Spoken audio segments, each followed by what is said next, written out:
कि इकबाल ने सर का खिताब भी लिया और फिर प्रेज भी किया एक लिहाज से ब्रिटिश इंपीरियलिज्म को। लेकिन ये सिर्फ एक पहलू है, और ये वाला जो जुज़वी पहलू आप फरमा रहे हैं, इसके लिए भी हमें उस वक्त की, उस दौर की ऑब्जेक्टिव कंडीशंस को समझना होगा। यानी आप इंडियन नेशनल कांग्रेस पार्टी को ही देख लें कि 1910 तक उसके सदर जो है वो ब्रिटिश भी हो जाते थे। एक आदमी जो है वो लेनिन खुदा के हजूर जैसी नज़में लिख रहा है, और फिर साथ साथ जो है वो इंपीरियलिज्म को भी प्रेज कर रहा है। तो ये थोड़ी सी कंफ्यूजन है जो उस वक्त की ऑब्जेक्टिव कंडीशंस के मुताबिक। यानी आप ये कह रहे हैं कि इकबाल और उनके साथी उस वक्त खुद एक बहुत क्लियर पोजीशन नहीं ले रहे थे और खुद कंफ्यूजन का शिकार थे। बिल्कुल। तो मैं तो प्रिंसिपली देखूंगा कि शायद जिना आखिर तक एक बार्गेनिंग चिप के तौर पर यूज कर रहे थे पाकिस्तान को, और जब कैबिनेट मिशन प्लान उन्होंने मान लिया और मुस्लिम लीग को कायल किया कि इससे बढ़कर जो हमें मिल गया ये बहुत ज्यादा है।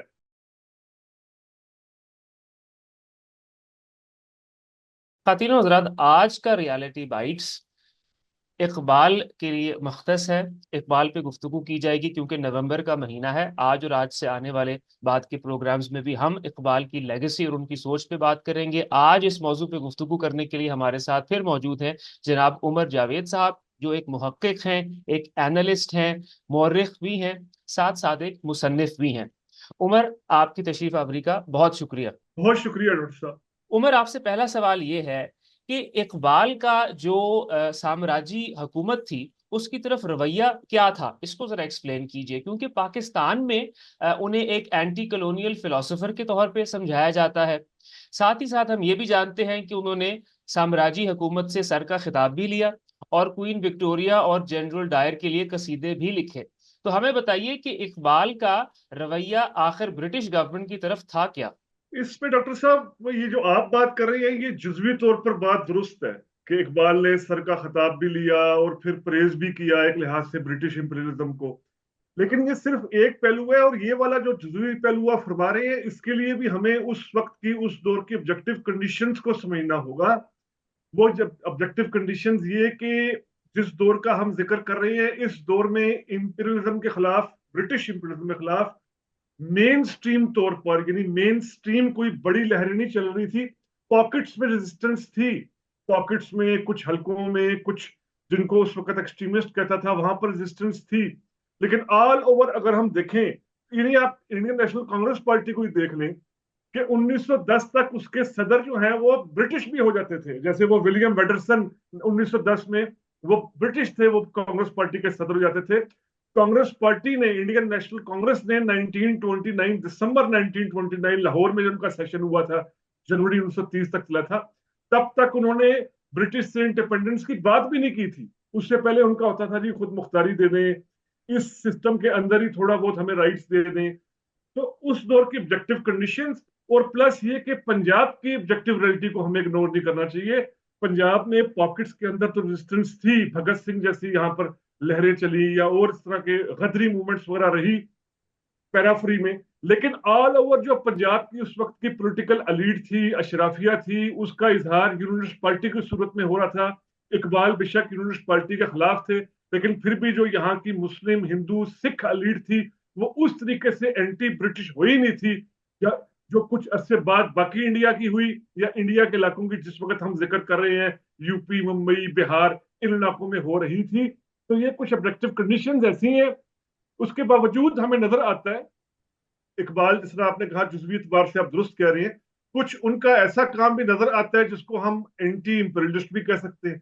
अब जिस तरह वो उस वक्त कैपिटलिज्म को चैलेंज करने से मुराद के एंटी कैपिटलिस्ट कई वो अपनी शायरी में अपने ख्यालात दे रहे हैं, तो इसको फिर हम क्या कहेंगे? इसको यही कहेंगे यार वो कहीं ना कहीं उस ऑर्डर को, उसको चैलेंज भी कर रहे हैं। कंफ्यूजन पर मबनी जो है ना, चूंकि वो हालात ऐसे थे कि इकबाल, हमें कंफ्यूजन पर मबनी उनकी अप्रोच नजर आती है कि यार एक आदमी कार्ल मार्क्स को ऐसा पैगाम देने वाला कह रहा है जिसके पास किताब है वही नहीं है। एक आदमी जो है वो लेनिन खुदा के हजूर जैसी नज़में लिख रहा है, और फिर साथ साथ जो है वो इंपीरियलिज्म को भी प्रेज कर रहा है। तो ये थोड़ी सी कंफ्यूजन है जो उस वक्त की ऑब्जेक्टिव कंडीशंस के मुताबिक। यानी आप ये कह रहे हैं कि इकबाल और उनके साथी उस वक्त खुद एक बहुत क्लियर पोजीशन नहीं ले रहे थे और खुद कंफ्यूजन का शिकार थे। इस मामले में बिल्कुल बिल्कुल कई मामलात में जो है वो बिल्कुल कन्फ्यूजन का शिकार थे। हमें नजर आता है ना उनकी शायरी के अंदर, उनकी अप्रोच के अंदर, उनकी बातों के अंदर नजर आता है। जैसे आपने बात की पाकिस्तान में इनको क्या समझा जाता है, अब ये एक एस्टेब्लिश्ड फैक्ट बताया जाता है कि जी इकबाल ने 1930 में खुतबा इलाहाबाद में पाकिस्तान का तस्वर पेश किया। अब पूरी बात नहीं बताई जाती कि उसके बाद इकबाल ने, अगर हम देखें तो द टाइम्स जैसा उस वक्त का बहुत बड़ा अखबार, उसको जो लेटर लिखा था 1931 में कि उनका मतलब फेडरेशन के अंदर रहते हुए, कन्फेडरेशन के अंदर रहते हुए था। फिर एडवर्ड थॉम्सन है, बहुत बड़े हिस्टोरियन रहे हैं, बहुत बड़े दानिश्वर रहे हैं, वो ये बात लिखते हैं कि इकबाल ने कहा था कि उनकी इस बात को सही तरीके से समझा नहीं गया कि फेडरेशन से अलग होना और फेडरेशन के अंदर रहकर जो है वो बात करना एक फर्क है। वरना हम देखें कि इकबाल के पास 1930 में अगर हम खुतबा इलाहाबाद हुआ है, उसके बाद इकबाल के पास 8 साल थे, 1938 तक वो जिंदा रहे। इन 8 साल में वो वजाहत कर सकते थे, 8 साल में मजीद अपने इस आइडिया को जो उन्होंने दिया था कुछ लिख सकते थे, कुछ बोल सकते थे, लेकिन उन्होंने ऐसा नहीं किया। इसकी तरदीद ही आई, इन्हें निगेशन ही आई इकबाल की तरफ से, डायरेक्ट या इनडायरेक्ट तरीके से। डायरेक्ट टाइम्स को जो लेटर उनका है, और इनडायरेक्ट तरीके से जो एडवर्ड थॉम्सन लिखते हैं कि उनका मतलब ये नहीं था कि मुकम्मल एक अलग मुसलमानों का मुल्क हो, और ये जो पंजाब और सरहद और सिंध और ये इलाके हैं ये बिल्कुल ही अलग हो जाए। वो कहीं ना कहीं फेडरेशन के अंदर रहते हुए बात कर रहे थे। जी हाँ, ये आपने एक अहम नुक्ता उठाया है कि इकबाल ने इस आइडिया को बाद में बहुत ज्यादा रीइंफोर्स तो नहीं किया, जो पाकिस्तान का वर्जन है कि वो अलहदा मुल्क या ममालिक की तरफ हाँ। जा रहे थे। जो लाहौर रेजोल्यूशन के अल्फाज हैं वो तो ममालिक हैं, एक मुल्क का उसमें जिक्र भी नहीं है। लेकिन एक स्पेकुलेटिव क्वेश्चन उमर, ये बताइए, आपकी नज़र में तारीख के तालिब इल्म होने की हैसियत से, अगर इकबाल जिंदा रहे होते तो क्या फिर वो एक पाकिस्तान की हिमायत करते और फिर उस एक पाकिस्तान में मुंतकिल भी हो जाते, हिजरत भी करते? मुंतकिल तो खैर वो हुए मुंतकिल होने की उन्हें जरूरत नहीं थी, लाहौर में ही जारी बात है उनका लाहौर और सारा सियालकोट। रहना, पॉलिटिक्स भी लाहौर में, लाहौर में उन्होंने इलेक्शन भी जीता था 1923 का, तो लाहौर से तो था। ये कहना डॉक्टर साहब अब हाइपोथेटिकल होगा कि 1947 में इकबाल की पोजीशन क्या होती, इकबाल की सोच क्या होती, क्योंकि उस वक्त के जो उलमा कराम के बहुत बड़े हलके थे और जमीयत उलमा हिंद जैसी जमातें थी और ऐसी खाकसार, बस ये उस तरीके से पार्टीशन को मान नहीं रही थी, क्योंकि ये कह रही थी कि ये इस तरीके से जो इंडिया का मुसलमान है वो डिवाइड हो जाएगा। उनका भी पॉइंट ऑफ व्यू बड़ा मजबूत था, यानी वो ये कह रहे थे कि पाकिस्तान इन इलाकों में बन रहा है जिन इलाकों में मुसलमान पहली सी मेजोरिटी में, लाइक के पंजाब, सिंध, सरहद या जो बंगाल। बंगाल का इलाका है, यहाँ तो मुसलमान पहले से मेजोरिटी में, यहाँ तो इश्यू है ही नहीं है। इश्यू तो वहां पर है जहां पर मुसलमान मिनोरिटी में है। उस वक्त का यूपी, उस वक्त का सीपी, बिहार, मुंबई का सूबा, वहां मुसलमान मिनोरिटी में। तो वो कह रहे थे कि इससे होगा क्या, वो मिनोरिटी वाला मजीद रिप्रेशन का शिकार हो जाएगा, और जो पहले से मेजोरिटी में है वो अपना अलग मुल्क लेकर आ जाएंगे। तो ये भी एक बड़ा मजबूत नैरेटिव था। अब आई डोंट नो कि जारी बात है हम एक इकबाल एग्जैक्ट इस चीज पर कहाँ खड़े होते। अच्छा उमर, इस जो आपने सवाल रेज किया है, जो बहुत से मुसलमानों ने भी उठाया था कि फिर मुसलमान तो जो भारत में बचेंगे वो और छोटी माइनॉरिटी बन जाएंगे, इसका जवाब कायदे आज़म मोहम्मद अली जिन्ना ने जो कोट किया गया है वो ये दिया कि फिर वो मुसलमान जो भारत में बच जाएंगे वो पाकिस्तानी मुसलमानों के लिए कुर्बानी देंगे। तो आप जाती तौर पे इसको एक कन्विंसिंग जवाब समझते हैं? देखिए, ये आप जिन्ना का ना एक स्टेटमेंट कोट कर रहे हैं। ये स्टेटमेंट जिन्ना का बिल्कुल है, इससे बढ़कर भी उन्होंने बातें की हैं कि मैं अक्सरियती मुसलमानों के इलाकों के लिए, अकलियती मुसलमान जो है उनको कुर्बान होना चाहिए, ऐसी बातें हैं। लेकिन इसमें प्रिंसिपल स्टैंड जिन्ना का आप देखें ना, अगर जिन्ना कैबिनेट मिशन प्लान को मान रहे हैं, ये हमारा टॉपिक थोड़ा सा डिविएट हो जाएगा, बल्कि आप अलग एक रखें कैबिनेट मिशन प्लान पर।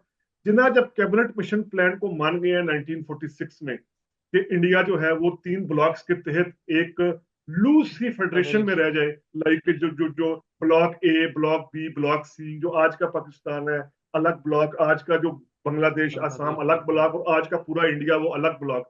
इस चीज को अगर वो मान गए, और बाद में किस तरीके से कांग्रेस ने कैबिनेट मिशन प्लान को, या नेहरू का जो स्टेटमेंट आ गया, तो मैं तो प्रिंसिपली देखूंगा कि शायद जिना आखिर तक एक बार्गेनिंग चिप के तौर पर यूज कर रहे थे पाकिस्तान को।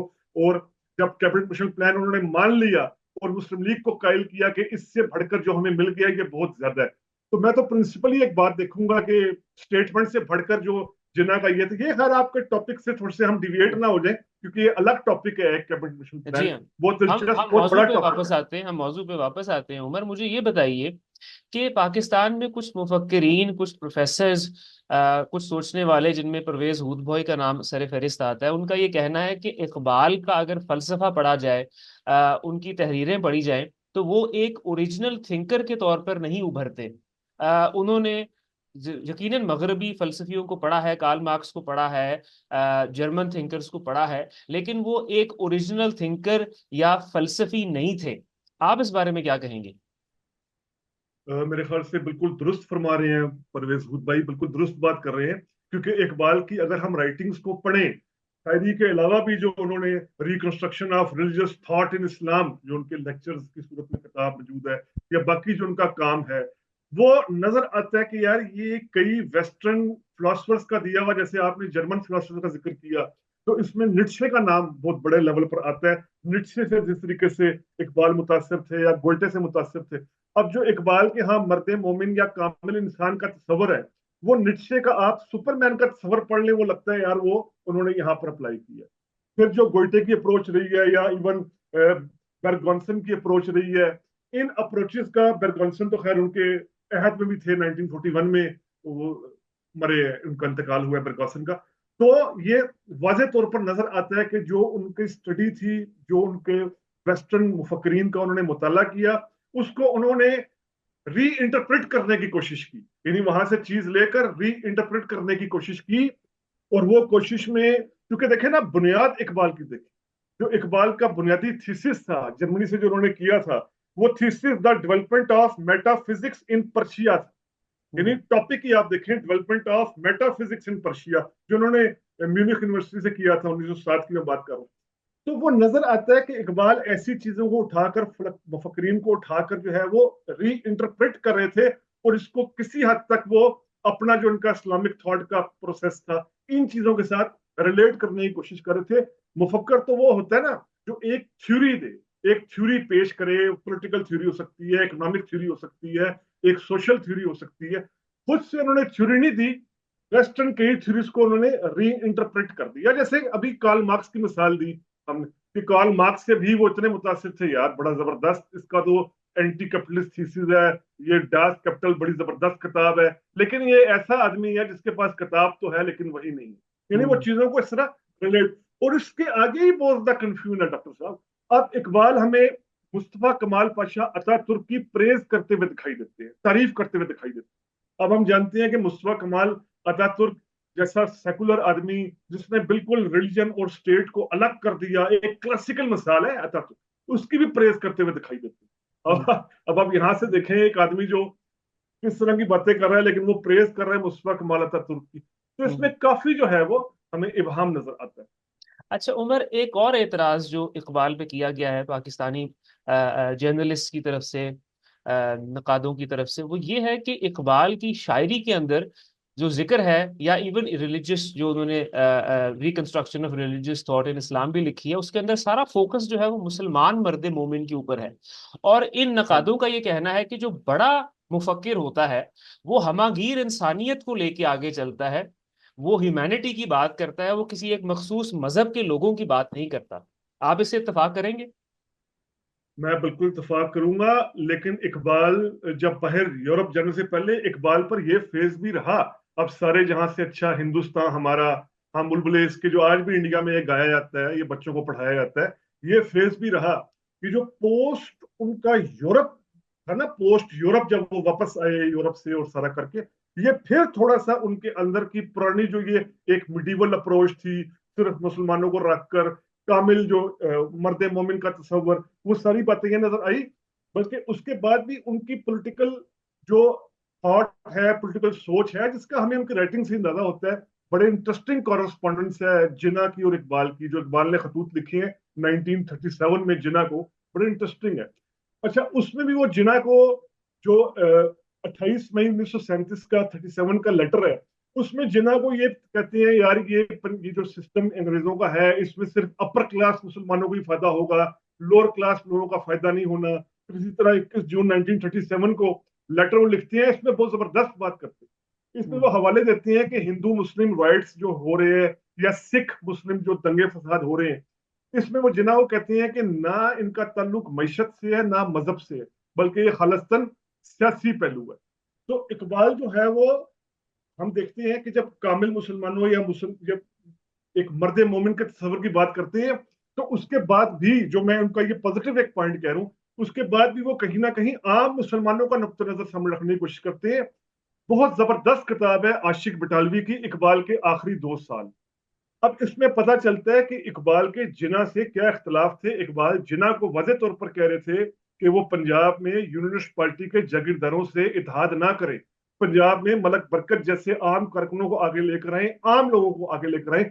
लेकिन इस क्लास कॉन्शियसनेस जो है, इस तबकाती शोर में भी इकबाल के यहाँ वो मुस्लिम फैक्टर ही नुमाया है जो आप बात कर। इसमें वो ये नहीं कह रहे इंडियंस या ऑल पंजाबीज, इसमें भी वो जब क्लास के तजादात की बात कर रहे हैं तो मुस्लिम फैक्टर ही उनके सामने। अच्छा, चलिए आगे बढ़ते हैं। उमर, आपकी गुफ्तगू से अब तक मुझे ये समझ आया है कि इकबाल की सोच में इबाहम भी है और साथ साथ इर्तिका का अमल भी है, उनकी सोच भी वक्त के साथ बदल रही थी। ये बताइए कि फिर इकबाल के नजदीक मुल्क या कौम का तस्वर क्या था? देखिए, इसमें भी जो इकबाल की आखिरी जिंदगी, आखिरी हम कह लें उनका साल था, आखिरी जो उनका दौर सरा रहा है, इसमें तो वो खालिस तौर पर अपनी राइटिंग्स में, अपने खुतबात में, लेक्चर्स में, शायरी में नजर आते हैं, खड़े नजर आते हैं कंसेप्ट ऑफ मिल्लत के साथ। यानी मुसलमान जो है वो जोग्राफी हवाले से नहीं, इलाकाई एतबार से नहीं, एक मुश्तरका जो जोग्राफिया के बायस तहजीब जन्म लेती है, कल्चर जन्म लेता है, उस पर नहीं, बल्कि अपने ईमान, अपने मजहब की बुनियाद पर एक अलग कौम है। अब ये बड़ा एक, डॉक्टर साहब, आज के दौर में जो आज की नेशन स्टेट है ना, ये बड़ा ट्रिकी जो है ना वो कंसेप्ट बन जाता है। जो आज की नेशन स्टेट है, आज की नेशन स्टेट तकाजा करती है हर सिटीजन से, उसका रिलीजन जो भी हो, उसकी का तहजीब, यानी वो अगर उस जोग्राफिकल एंटिटी के अंदर है तो लॉयल्टी जो है वो स्टेट को दरकार होती है। अब यहाँ पर अगर हम आज के दौर में इस कंसेप्ट को ले आए कि यार जोग्राफिया या एक जॉइंट टेरिटरी, इस तरह की बातें कौमियत को, नेशनलिटी को नहीं उभरती, तो फिर मैं सोचता हूँ कि यार जो इंडिया की फौज के अंदर मुसलमान काम कर रहे हैं, इंडिया की फौज के अंदर जो मुसलमान है, वो फिर क्या सोचे, क्या सोच कर लड़े, यार मैं किसके लिए लड़ूं? फिर उसकी हमदर्दियां कि अपनी स्टेट के साथ ना हो, या पाकिस्तान में जो थोड़े बहुत क्रिश्चियंस या चंद हिंदू पाकिस्तान की फौज में काम कर रहे हैं, या पाकिस्तान के और स्टेट ऑर्गन में काम, वो फिर क्या सोच कर जो है वो, उनके अंदर क्या जज्बा हो। अगर मैं इकबाल की इस थ्योरी को मान लूं कि जोग्राफिया से ताल्लुक नहीं होता कौमियत का, बल्कि ईमान से होता है, तो फिर तो आज की नेशन स्टेट्स बहुत ज्यादा डिस्पर्स हो जाएंगी और बहुत ज्यादा डिस्टर्ब होकर रह जाएंगी अगर ये वाली थ्योरी आ जाएगी। लेकिन इसमें बड़ी बात यह है डॉक्टर साहब कि इकबाल की इस थ्योरी को उस वक्त के खुद कई उलमा कराम ने चैलेंज कर दिया था, जिनमें बहुत बड़ा नाम हुसैन मदनी साहब का। हम्म। हुसैन मदनी साहब ने जो एक कॉम्पोजिट नेशनलिज्म का तस्वर दिया था कि इलाका अहम होता है, टेरिटरी हावी होती है, वो पूरा उनकी इकबाल के साथ फिक्री में मुबाहिसा रहा है, पूरा फिक्री डायलॉग रहा है हुसैन मदनी के साथ। तो मेरे नजदीक खुशाइन बात यह कि इकबाल को उनके दौर में ही उलमा इकराम ने चैलेंज किया था। ना ना सिर्फ ये कि उस वक्त के कम्युनिस्ट ने, लिबरल्स ने, बल्कि जो जरा प्रोग्रेसिव थे उनके अलावा जो उलमा इकराम थी, हुसैन मदनी में मिसाल दे रहा हूँ, उन्होंने भी चैलेंज किया था इकबाल की इस थॉट को कि यार ये थॉट जो है वो आज के तकाजों से हम आहंग नहीं है।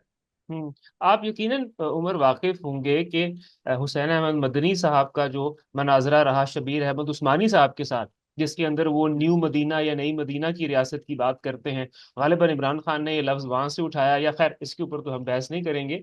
लेकिन मैं आपसे ये पूछना चाहूंगा कि ये जो मुस्लिम एक्सक्लूसिविज्म था या मुस्लिम नेशनलिज्म था कि मुसलमानों की अलग रियासत होगी जिसका महवर मजहब होगा और टेरिटरी नहीं होगी, ये कहीं ना कहीं कांग्रेस के मूवमेंट का रिएक्शन भी तो है, क्योंकि कांग्रेस के अंदर जितने भी लोग शामिल हैं जो इंडियन नेशनलिस्ट हैं, वो कहीं ना कहीं हिंदू मिथोलॉजी, हिंदू देवमालाई दास्तानों, महाभारत, वेदास को कोट कर रहे हैं और वहां से इंस्पिरेशन ले रहे हैं। तो क्या ये एक फितरी अमल नहीं था कि उसके जवाब में फिर मुसलमान जो थे वो कहते कि नहीं, हमारा तो ताल्लुक इस टेरिटरी से है भी नहीं, हम तो अरबों और तुर्कों और अफगानों को देखते हैं, लिहाजा हमारा जो महवर है वो मजहब है। तो इन मैनी वेज ये एक इनएविटेबल रिएक्शन था कांग्रेस मूवमेंट का। ये बहुत अहम आपने सवाल उठाया डॉक्टर साहब, बहुत अच्छा आपने सवाल उठाया, बहुत डिबेट ओरिएंटेड आपने सवाल उठाया।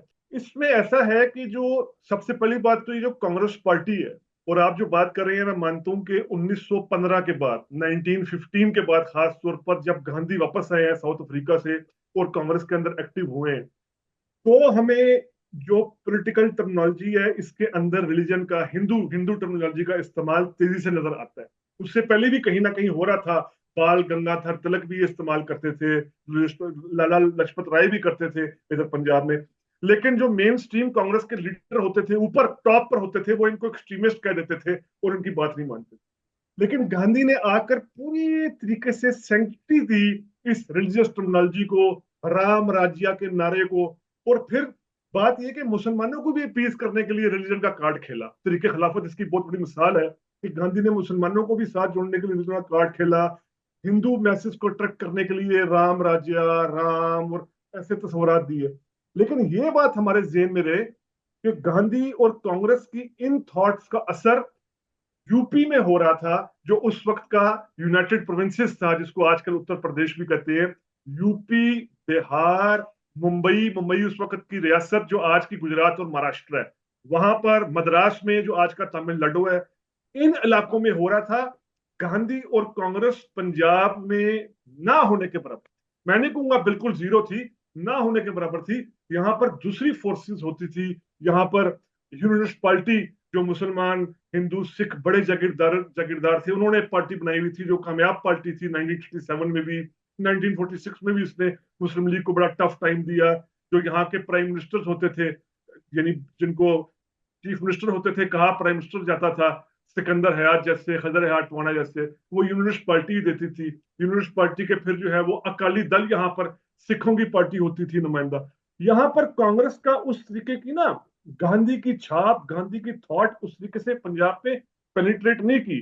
बल्कि नेहरू भी अपनी राइटिंग में पंजाबियों को तरीके तरीके से कंडेम करते हैं कि यार पंजाब के लोग शऊर, सियासी शऊर, या इस वाले से तरीके से वो कंडेम करते हैं। तो तो जो आपकी बात को मैं इंडोर्स करूं, तो इकबाल जो मुस्लिम मिनॉरिटी प्रोविंसेस थे, जहां पर कांग्रेस का ज्यादा असर और सूख था, यूपी, बिहार, मुंबई जैसे इलाकों में, उस कॉन्टेक्स्ट में देखकर वाकई ये रिएक्शन बनता है। लेकिन जहां वो खुद बैठे हुए थे, पॉलिटिक्स कर रहे थे पंजाब में, वहां पर ये रिएक्शन नहीं आता। यहां पर ये बात मैं करता चलूं कि 1930 का खुतबा इलाहाबाद है, उसमें किसी हद तक कहा जाता है कि इकबाल का रिएक्शन था जो नेहरू रिपोर्ट आई थी 1929 में, यानी 1930 से पहले जो नेहरू रिपोर्ट आई थी, उसमें लखनऊ पैक्ट जो हुआ था, उसकी कई बातों को मानने से इनकार किया था। ये सेपरेट इलेक्शन, मुसलमानों का रिजर्वेशन के मामला वगैरह, तो उसको एक रिएक्शन कहा जाता है 1930 के खुतबा इलाहाबाद को, एक हल्का सा। लेकिन ऑल ओवर मैं बात करूं, अगर इकबाल पूरे सब कॉन्टिनेंट को सामने रखकर देख रहे हैं, तब तो मुझे बात समझ आती है कि यार कांग्रेस का कहीं ना कहीं करेक्शन हो सकता है। अगर वो जिस इलाके में बैठे हुए हैं पंजाब के, वहां पर कांग्रेस का करेक्शन नहीं था।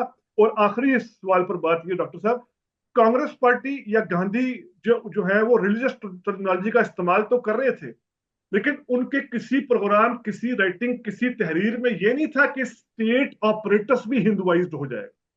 ये गांधी ने किसी जगह नहीं लिखा, गांधी ने बहुत लिखा है। गांधी के आज भी 100 से ज्यादा वॉल्यूम्स मौजूद है, उनके मजामीन, कॉलम्स, किताबों के, इंटरनेट पर भी दस्तियाब है। उन्होंने ये नहीं कहा कि रियासत या स्टेट ये किरदार इख्तियार करना शुरू कर देगी, जो आज की भारतीय जनता पार्टी या आरएसएस का एजेंडा है कि हिंदू राष्ट्र बनाने के लिए राष्ट्र यानी रियासत किरदार। गांधी ने ये कभी नहीं बहरहाल बात की। हम्म। सही। अच्छा उमर, वैसे तो ये बराह रास्त अगले सवाल का ताल्लुक इकबाल से नहीं बन रहा, लेकिन मैं मुझसे रहा नहीं जा रहा आपसे पूछे बगैर, वो ये कि पाकिस्तान की जो एक फाउंडिंग कॉन्ट्रडिक्शन कही जाती है कि मूवमेंट चली बिहार में, यूपी में, हम्म। बंगाल में, और पाकिस्तान बना पंजाब में और केपीके में। क्या ये ऐसी कॉन्ट्रडिक्शन थी कि जो कभी रिजॉल्व नहीं हो सकती थी, और वही हम आज देख रहे हैं अपने मुल्क में? ये बिल्कुल सही बात है डॉक्टर साहब, क्योंकि इसकी सबसे बड़ी वजह ये थी कि हमारे पास फैक्ट्स मौजूद हैं। आप देखिए ना कि जिन इलाकों पर पाकिस्तान बन रहा है यार, वहां पर पहली मुसलमान अक्सरियत में है। वहां पर पहली चीफ मिनिस्टर यानी उस वक्त के प्राइम मिनिस्टर भी मुसलमान है, ब्यूरोक्रेट्स में भी मुसलमान है, पुलिस के अंदर, फौज के अंदर मुसलमानों का अच्छा भला तादाद है, कंट्रीब्यूशन है। उस वक्त के यूनाइटेड पंजाब में, अब तो पंजाब यूनाइटेड पंजाब में 50% प्लस मुसलमान थे। यूनाइटेड पंजाब से मुराद के आज का पाकिस्तानी पंजाब, आज का इंडियन पंजाब, आज का हरियाणा, आज का हिमाचल। जब 47 से पहले पूरा ये पंजाब था तब भी मुसलमान अक्सरियत में। बंगाल के अंदर आज का वेस्ट बंगाल, इंडिया का बंगाल, आज का बांग्लादेश जब एक थे 47 से पहले तब भी मुसलमान अक्सरियत में थे। केपीके के अंदर तो वाज़ेह तौर पर मुसलमान मेजोरिटी में थे। उस वक्त का सूबा सरहद सिर्फ मुसलमान मेजोरिटी पर थे। असल जो इशू था, जो आपने अच्छी बात की, जहां मुस्लिम लीग मजबूत हुई, जहां मुस्लिम लीग को ज्यादा मकबूलियत मिली, मुस्लिम लीग के इवन तरीके पाकिस्तान के नारे को ज्यादा मकबूलियत मिली, वो मिनॉरिटी प्रोविंसेस, वो जो यूपी और मुंबई और बिहार जहां मुसलमान मिनॉरिटी में थे। तो यही जो आपसे पहले ही बात हुई थी कि जो आयशा जलाल साहिबा जैसी बड़ी हिस्टोरियंस हैं, उनका पूरा थीसिस ही ये द सोल स्पोक्समैन या आयशा जलाल साहिबा ने बाकी किताबें लिखी हैं, वो यही बात करती हैं, अगर मैं सादा तरीके से उसको बयान करने की कोशिश करूं, कि जिना असल में जो 1940 के बाद से पाकिस्तान को एक बार्गेनिंग टूल के तौर पर यूज कर रहे थे, बार्गेनिंग चिप के तौर पर यूज कर रहे थे कि मेरे मुतालबात मान जाओ वरना फिर मैं, वरना यानी अलग हो जाएंगे। तो इसीलिए कैबिनेट मिशन प्लान मान लिया गया, जिसको डॉक्टर साहब मौलाना आजाद जैसे लोगों ने, उस वक्त के जो दानिश्वर लोग थे, उन्होंने कहा कि इससे बेहतरीन हल और कोई भी नहीं है कि 3 ब्लॉक्स होंगे, यहाँ पर मुस्लिम और सारा, यहाँ पर हिंदू मिनोरिटी भी अच्छी बड़ी तादाद में होगी, सिख मिनोरिटी भी होगी, वहां पर मुस्लिम मिनोरिटी भी होगी, और हिंदू शक अक्सरियत में होंगे। तो ये एक बैलेंसिंग एक्ट रहेगा, ठीक है, और पूरा सिस्टम यूं चलता रहेगा। कैबिनेट मिशन प्लान पर अमल ना होना सब कॉन्टिनेंट के मॉडर्न पीरियड की सबसे बड़ी ट्रेजेडी, सबसे बड़ा अलमिया। आज तक हम जिन मसाइल में फंसे हुए हैं, कैबिनेट मिशन प्लान की सूरत में वो हल हो जाते, तो आज आज सब कॉन्टिनेंट शायद दुनिया का तरक्की याफ्ता तरीन मुल्क बन चुका। और सितम जरीफी ये कि इस मिशन प्लान पर मुस्लिम लीग तो आमादा हो गई थी मगर कांग्रेस ना हो सकी। हाँ, इसमें अब ना डिबेट है, इसमें डिबेट है, ये कभी आप अलग अपने प्लेटफॉर्म से मुझे इजाजत दीजिएगा। इस पर जो कैबिनेट मिशन प्लान है उसकी निटी ग्रिटीज क्या थी, जिना कैसे माना, नेहरू को क्या एतराज थी और क्यों एतराज, नेहरू क्यों जो है वो सिर्फ, ये पूरी एक इस डिबेट पे है। हम अलहदा अगर आप डिबेट चाहते हैं आज ही कर लेते हैं। इस पे हम अलहदा डिबेट करते हैं।